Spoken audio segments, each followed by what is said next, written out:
I've just started the recording. Can you please have that sheet that I've just given you in front of you? Just to start with, we're just going to do a little bit of revision from yesterday on expected value. So, the expected value of something is the average outcome, essentially. So yesterday we looked at some things like, what was an example we looked at yesterday? Like playing a game, how much you expect to win or lose for each time you play the game. We looked at what the expected amount of money going into a vending machine is each time a coin is inserted. Yep, lanes on a road. Oh my god, I'm going deaf. So our formula was the expected value of x is equal to mu, which is equal to the sum of each x value times each p value, each probability. And like I said before, I'm going to try and... these ones don't really use q values, but remember q is just the chance of a fail. Okay, so let's have a look at an example of expected value. A roulette game costs $10 to play. The board has 36 sections for the ball to land in. Are you guys familiar with roulette? Yeah. There's a wheel. It's split up into wedges, and they'll be coloured and numbered. So you might bet on red, or you might bet on black. No, it's like red or green or something, and then black if it lands on everyone loses. But basically, you can either bet on a particular slice or you can bet on a colour. But for this game, it's going to work a little bit different. You choose a slice. There's 36 of them, so you might say like 12 red. If it lands on that particular colour, you win $50. Or that particular slice. But you win $50. If it lands on the same colour as the square you chose, you're going to win, what did I say? 10. So what we're just going to do is have a look and see if this game is fair to the player. What would a fair game have an expected value of, by the way? 50-50? Zero. Yeah, some $0. So that means that when you play that game, no one is more likely to win. If the game has a positive expected value, what does that mean for the player? The player is going to win on average. If it has a negative expected value, what is that going to represent? Yeah, like the player loses, the house wins. Sorry? So we've just got to construct a probability distribution and then find the expected value. So let's do our probability distribution. So we have each of our outcomes little x, and we've got the probability of little x. What's going to be our first outcome? Sorry? Isn't it P big X? If we do big X, normally we say probability that big X equals little x. You can sort of condense that down to just saying the probability of little x. But if you do probability of little x, if big X equals little x, then you could do big X as well. Yeah, it's... that notation I'm not super worried about. If you're just saying probability of big X, that's fine. It's not a be-all or end-all. Statistics is a bit finicky sometimes with some of the terminology, but I'm not going to worry about it too much. What's the first thing that can happen when you play this game? Lose $10. What are the chances that you lose $10?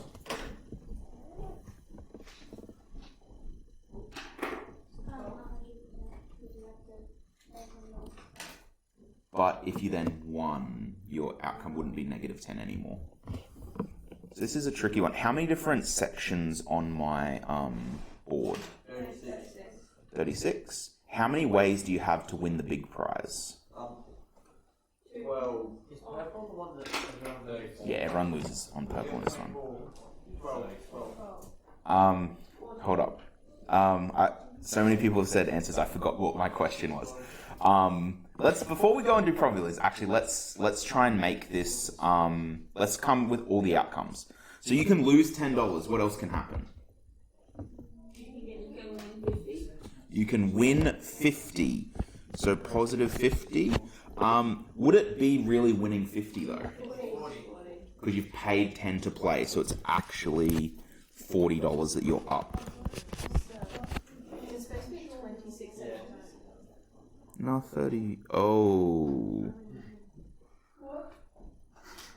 No, okay, I'll tell you what I did. I halved 36 in my head, and I said 13. Can we replace 12 with 17 and 12 with 17? So there's 17 red, 17 blue, and 2 purple. Sorry, I obviously in my head I'm just like, oh, 36 is the same as 26. That's embarrassing. What's my last outcome, ladies and gents? Break even. So if the ball lands on the same colour that you've selected, or the same slice of colour that you've selected, you get no change in your finances. Out of all of those, it's probably easiest to find the chance of getting the big prize. To get the big prize, the ball has to land on the same section that you've chosen. How many sections would you be able to choose? Just one. How many different sections are there? So the probability of getting the big prize is 1 out of 36. Now let's say you won the red, or you chose a red section, a red little, I don't know, red 15 or something. What is then the chance that you get the minor prize? 17. Almost. Because if you get you want every red apart from the one you're already on, so it'd just be 16 out of 36. What do you mean you want every room? So if you got, so there's 17 red sections. If you pick the first red section as that's the one I'm choosing and it lands on that, you don't get the minor prize, you get the big prize. So there's 16 ways to get that minor prize, regardless of what you choose. So how many ways can you then lose? Almost. 17. Okay. So there's the 17 of the opposite colour that you didn't choose, plus there's those 2 random purple ones that you can't choose. So there'd be 19 out of 36. So the way we'd calculate that is we just say mu is equal to, well, the sum of xi pi, which is, this is going to be an annoying one, but we're just going to do negative 10 times 19 over 36 plus 40 times 1 over 36 plus 0 times 16 over 36. Obviously that last one is just going to equal 0, there's no point in calculating it. But can you tell me what number does that give us, ladies and gents?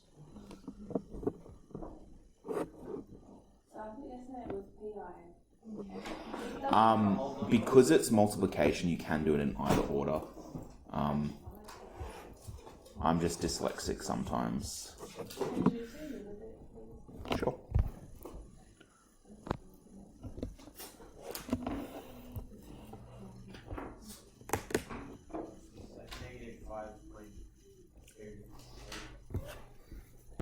So negative $5.28. Are we happy with that answer, guys? Do we agree?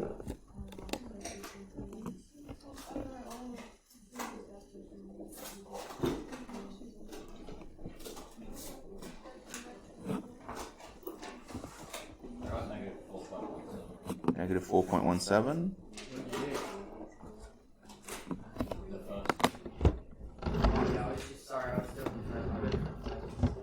Oh, you just calculated the first one, not the first two. Right. So what was the full answer, Jacob?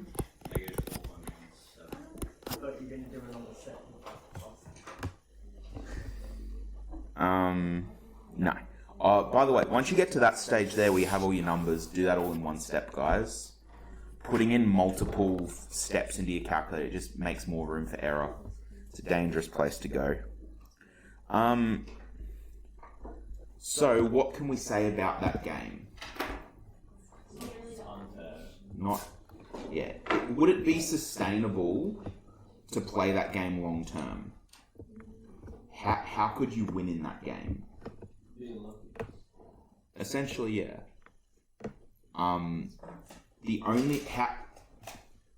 The only way statistically that you could come up ahead in this game is if you won early and then walked away from the table.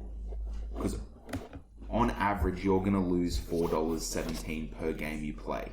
You'll sometimes break even, and you'll sometimes make a profit, but on average, you're going to lose. So it makes sense for this game to walk away from the table as soon as you're up. And if you didn't get up early, you just have to walk away and cut your losses. Well, I haven't really... All I've asked you to do is calculate the expected gain for the player. But I just make it very clear. So therefore, the player loses $4.17 on average per game. And always remember, there's no way to actually lose $4.17 in that game. We're just saying if you played 1,000 games, you'd expect to be $4,117 down, is the way it would work out. Obviously, it wouldn't be exactly that, but it would be pretty close, most likely. Assuming the game's not rigged in another way, like so they don't have control over where it stops somehow. But we're assuming it's truly random game, so that's not really an issue. Okay. One or two people still getting that down. So we're going to talk about the next bit, which is variance, and this is different. Yes. Now, I will be very honest with you guys. Statistics is not my main area of understanding. So variance specifically is something that I've talked to just about every other maths teacher in the school and being like, do you have an easy way to describe variance? And no one's come up with one. So I've done my best to try and make it understandable. I'm hoping it makes sense. But the way this works, to the best of my knowledge, and by the way, the reason I say to the best of my knowledge, if you read your textbook explanation, I might just read it to you. And hopefully you'll see why this is difficult to understand. The variance of a random variable x is a measure of the spread of the probability distribution about its mean or expected value mu. It is defined as variance of x is equal to e square bracket x minus mu squared square bracket. And may be considered as the long-run average value of the square of the distance from x to mu. The variance is usually denoted by sigma squared, where sigma is a lowercase group of sigma. Sorry, could you repeat? So that's from your textbook. Not super easy to understand, even for me. Like I look at that and I'm just like, wait, what is variance again? So the definition I've come up with is the variance of a set of data is the average distance, and this, sorry, I should just say the average distance squared from each data point to the mean mu. So if a data set has a high variance, it means the mean is not very representative, while a small variance means the mean is very representative. The variance is not in the same units as the mean, which is... Is it kind of similar to like arrow bars in physics? Yeah, it's in the ballpark of that. So if you found, let's say we looked at the height and weight of people in the class, and we found that the variance of height was like 27, and the variance of weight was 15, you would say that people are much closer to the average weight than they are to the average height because it has a smaller variance. So that's the best way I can sort of try and explain it. Hopefully that makes sense. So, here we go. You alright, girls? The variance of x is equal to sigma squared. By the way, this little O with a tail, that's lowercase sigma. This is uppercase sigma. But lowercase sigma is an O with a tail. We say the variance is sigma squared. So sigma squared is equal to the sum of each x value minus the mean squared times its probability. So the way we find the variance is the first thing we have to do is actually find what mu is, because you need to use that in the formula. So the stuff we're doing before with expected value, that's actually a preliminary step to finding the variance. Once we've done that, each of our x values, we minus mu away from it.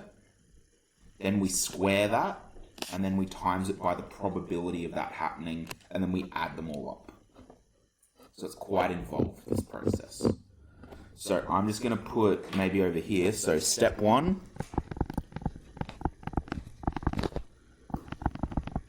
Find mu. Find our mean. So let's do that for this. And I have definitely, looking at it now, not given us enough room. But we'll do our best.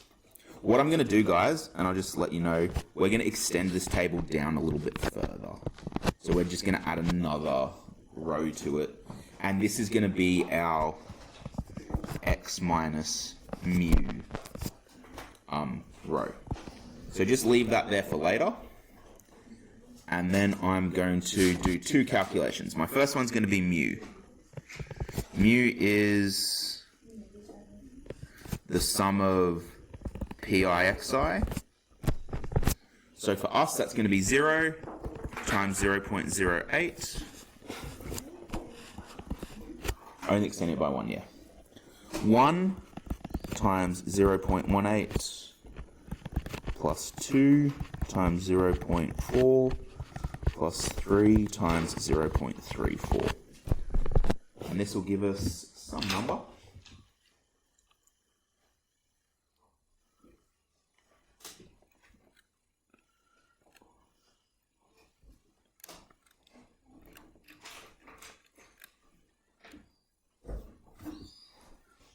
Which conveniently is 2. How about that?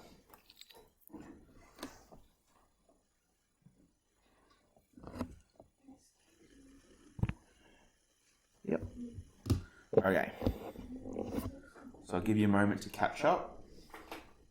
Looks like most of us are almost there. What was the answer to? 2. I stole this question from the textbook, so it works out nicely. Yeah. Yeah, so we're just finding the mean the way we normally would. What I'm going to do now is I'm going to find x minus mu. Going to find x minus mu. So that's why I've added this extra row on, just because I'm just going to put that value there. Because it's just going to cut down on the working out we have to do later on. So, if my x value is 0 and my mu value of 2, x minus mu would be 0 minus 2, which is minus 2. My x value is 1, it will become 1 minus 2, which is negative 1. I'm going to have to zoom out a little bit, I apologize. 2 minus 2 is just equal to 0, and 3 minus 2 is equal to 1. So I'm just going to go to a different... I'm just trying to do a different colour to show the way the working's going out. So then to find my variance, so the variance of x is equal to sigma squared is equal to the sum of, capital sigma, the sum of xi minus mu times probability of I. Yes? It's still square. Oh, yes, I forgot the squared. I apologize. Squared. So what's inside those brackets again? I can't read it. X minus mu. So x minus the mean. I can have x star. Yeah. Just write down that. Sorry? I did write xi. Oh, there is an I there. Yeah, it's just that the dot of the I joined up with the minus. If Fun fact, you know what the dot of an I is called? An iota. Have you ever heard someone say, like, down to the last iota? That's what it means, down to the last dotted I. You come to learn maths and you get useless facts instead. Okay, so what we've got to do is we've got to take that x minus mu value that we calculated, square it, times it by the probability, and then add it to all the other ones squared times their probabilities. So, my first x minus mu value is -2. So this is going to become -2 squared. Now, I've put my -2 in brackets. Why is that? If you, and I will guarantee you right now, we're going to get to the exam and there's going to be like 5 people that make this mistake. If you put -5 squared into your calculator, what is the calculator going to give you as the answer? 25. Nope. Negative. -25. Is -5 squared equal to -25? No, it's equal to +25. If you put this into your calculator, it's going to realize that the negative is attached to the 5. And it's going to square it as part of it. Well, it's not that calculators are dumb, they're just machines. So they have a very set order of doing things. And if you don't put something inside brackets, because it does powers first, it will try and do the power of just the 5. It doesn't realize that the negative is attached. Okay, so -2 squared times its probability, which is 0.08. Plus the next one squared. This one is -1. -1 squared times its probability of 0.18. Plus, sorry? Yeah, like I said, I just tried to make this fit over 2 pages, that's all. So I was a bit stingy with room today. I apologize, Mac, it won't happen again. 0 squared times its probability, which is 40%, 0.4, plus 1 squared. So if I'm having a positive number, I don't bother putting it in the brackets, just because it's not needed. 1 squared, whoops, times 0.34. Do you want me to zoom in a little bit on that green?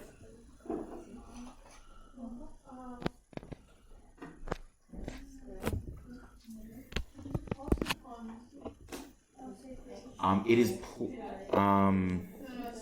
can I just, I'm just going to highlight each of these things, each of these 4 things are multiplied together, and you plus those 4 things together.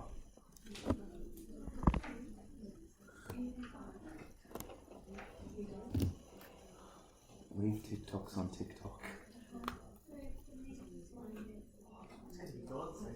Really? In Australia? They were talking about it. It's in America, which is I know it's banned in India now. It's not getting banned anyway, they're just talking about it. Oh, it is banned in India Yeah, now. no, it's banned in India, but America doesn't got it. Yeah, I don't know. America is like a serious. It'll be interesting to see what I wouldn't happens. trust any of those Well, dummies to do anything they don't get regardless. banned, I hope they do. Yeah. And it's Australian. But that's just like the majority of TikTok. Yeah, exactly. Because India's like the other majority. it would die off. Okay, so we have a variance of 0.84.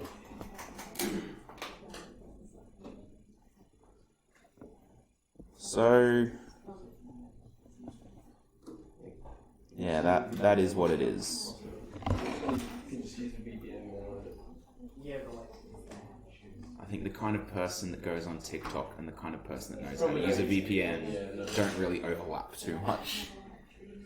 Okay, do we need a little bit more time getting that down, ladies and gents?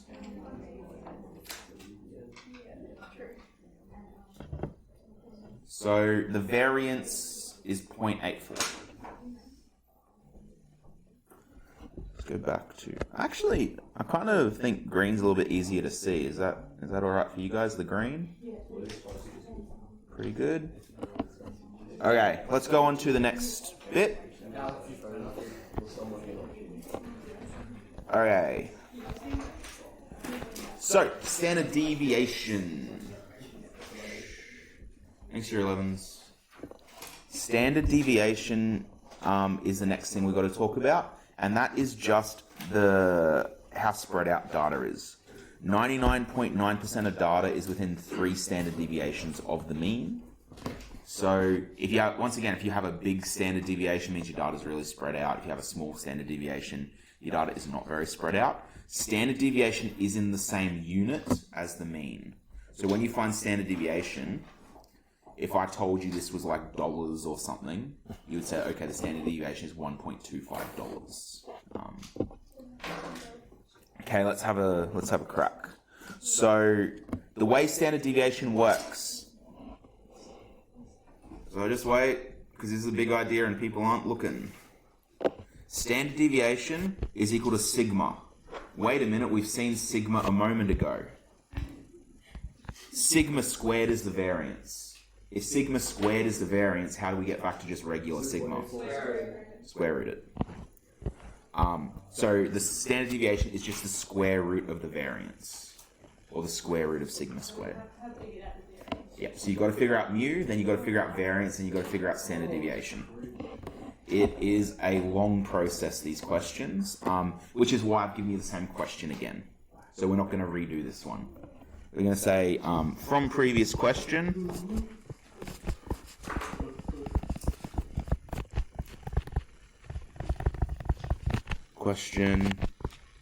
sigma squared equals 0.8.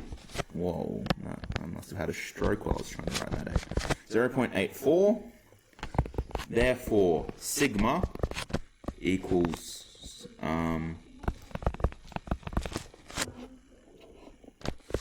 sigma is the square root of 0.84, 0.91.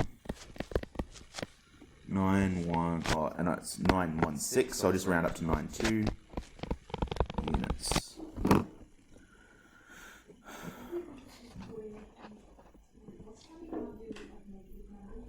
Square root. All you do is square root for sigma. Yep, sigma squared. So what do you do to get negative numbers? Try and square it.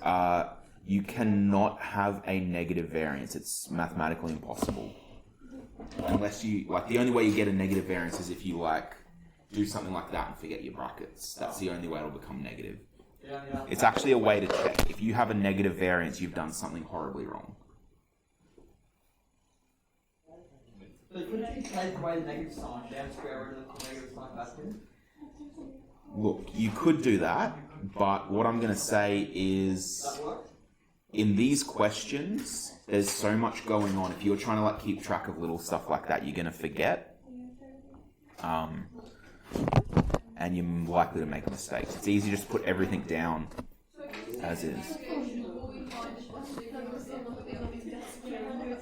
Sorry, I didn't catch the end of that. Thanks, guys. We just find out what the sigma is without the square. So sigma squared is variance, sigma is standard deviation. One of the main uses of variance is to find other values. So once you have the variance, you can find the standard deviation. If you're talking about bivariate data, you can find the covariance, but that's not something that we're going to worry about. That's something they do in general maths in year 12. But yeah, so that's all it is for standard deviation. So what we're going to do is we're going to calculate sigma squared. What's sigma squared? Variance. And sigma, which is our standard deviation for this distribution. What's our first step? To find mu, the mean. So mu equals, and we're probably just going to extend this table once again to give ourselves the values. So we'll put x minus mu there. So mu is equal to x xi pi. I really should do this in the same order. I'll do pi xi. Yeah, just pick one. Pi xi. So that's going to be 1 times 0.1 plus 3 times 0.3 plus 5 times 0.3 plus 7 times 0.3. Chuck that into your calculator, it'll be 0.1 plus 0.9 plus 1.5 plus 2.1, which is 4.8, I believe. 4.6? Oh, true. 4.6. Okay, so now that we have mu, what's our next step? Yeah, find the variance. To find the variance, I'll just show. I'm just gonna, don't write this down, guys, but I'm just gonna show you why I do this bit on the table. If I tried to find the variance, so the variance of x equals sigma x minus mu squared times p I. If I tried to do it with all in one step, I'd end up with 1 minus 4.6 squared times 0.1 plus 3 minus 4.6 squared times 0.1, and so on and so forth. You can do it that way. I just find it's a little bit easier to do the x minus mu first. But it's up to you. You can do it either way.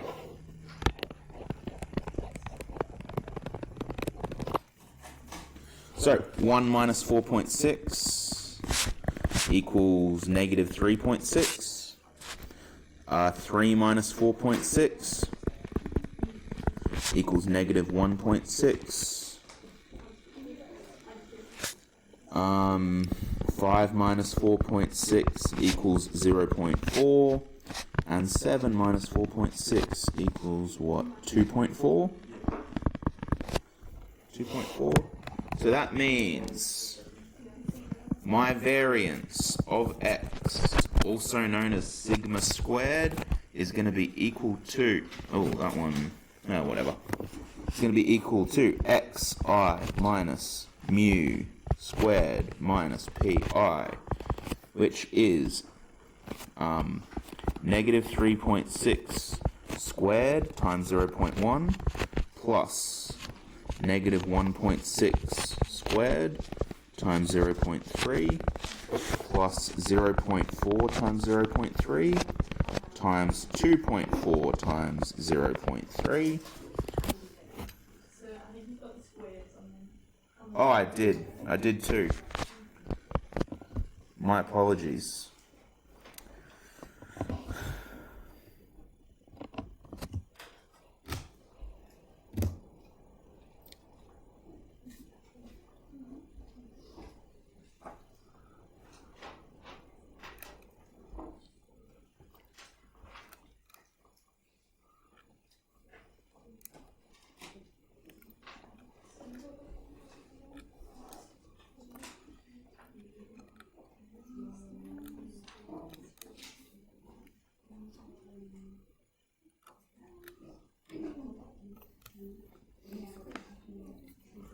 Now, I calculated that as 3.84.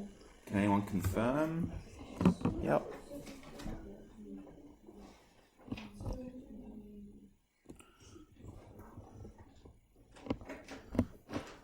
So 3.84 is your variance. How do I now find my standard deviation? Square root it, that's it. So my standard deviation is just, we use sigma to represent it. And that's just equal to the square root of the variance of x, which is equal to the square root of sigma. I'm just doing all of this, guys, just to get you used to using variance and sigma squared interchangeably.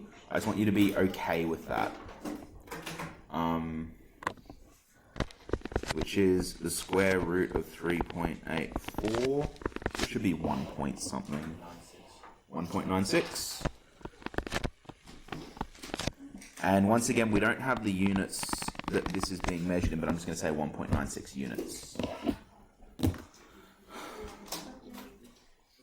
So it doesn't seem too This is one of those things where it's not super difficult. It's just an involved process. And I would say the difficult part of these is if you go over to page 747 and look at like question 3, which I think you looked at it yesterday, finding mu. Yesterday? Yeah, yesterday. Just coming up with your probability distributions is probably the trickiest bit.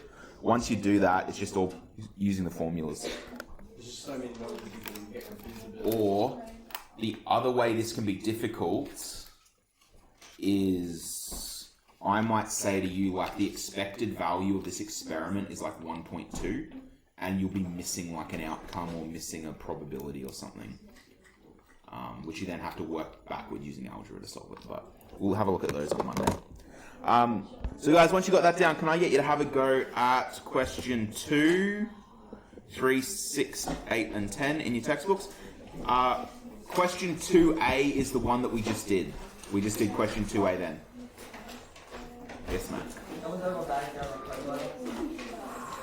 Boy. Tell you what, use my calculator. Well, you should work in class. Are we doing this for the rest of the lesson? It's already in mind.